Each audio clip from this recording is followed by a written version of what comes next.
Then he told her how he had been changed to a frog by an evil witch, and that no one but herself had the power to take him out of the fountain, and that now she should share his kingdom. So one day, a carriage drawn by 8 white horses with ostrich feathers on their heads and golden bridles drove up to the door of the palace, and behind the carriage stood trusty Henry, the servant of the young prince. When his master was changed into a frog, trusty Henry had grieved so much that he had bound 3 iron bands round his heart, for fear it should break with grief and sorrow. When the carriage was ready to carry the young prince to his own country, the faithful Henry helped the princess and the prince into the carriage, and placed himself into the seat behind, full of joy at his master's release. They had not gone far when the prince heard a crack as if something had broken behind the carriage.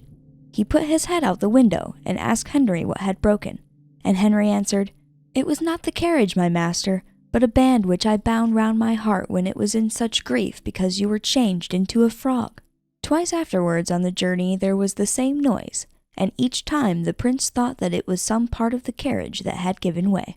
But it was only the breaking of the bands which bound the heart of the trusty Henry, who was ever after free and happy.